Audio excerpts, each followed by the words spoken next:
Hello বন্ধুরা, আজকে গোলুর জন্য আর আমার জন্য আনা হয়েছিল শিং মাছ, আর বাকিদের জন্য আনা হয়েছিল রুই মাছ। জ্যান্ত রুই মাছ, একটা রুইয়ের পোনাও ছিল। এখানে মা কয়েক ফোঁটা তেল দিয়ে হলুদ মাখিয়ে শিং মাছগুলোকে ভেজে নিচ্ছিল। এরপরে পাতলা করে ঝোল করা হবে।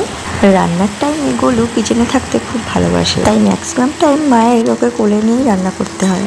গোলুর খাবার, গোলু রান্না করছে। তুমি রান্না করছো? বলো নান্না, আমি তো বললাম নান্না। বলো, আবার বলো, নান্না বলো। নান্না, হ্যাঁ হ্যাঁ, নান্না বলো, নান্না বলো, নান্না বলো। নান্না। নান্না, তুমি রান্না করছো? ঠিক আছে, করো করো। আলু, গাজর ও পেঁপে দিয়ে পাতলা করে মাছের ঝোলটা রান্না করা হচ্ছিল। 6 মাসের উপরের বাচ্চাদের জন্য শিং মাছ কিন্তু খুবই উপকারী। এটা রক্তাল্পতা দূর করে। এই মাছে কোনো ফ্যাট থাকে না, যার জন্য বাচ্চারা খুব সহজেই এটা হজম করতে পারে। এই মাছে আছে হাই প্রোটিন, যা বাচ্চাদের হাড় শক্ত করে, ওদের মাসল গ্রোথ করে ও নতুন কোষ তৈরিতে সাহায্য করে।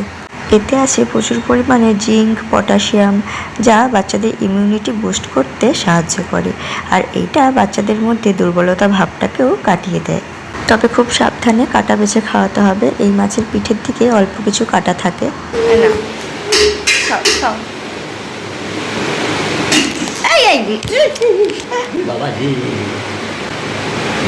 কেমন শুনো?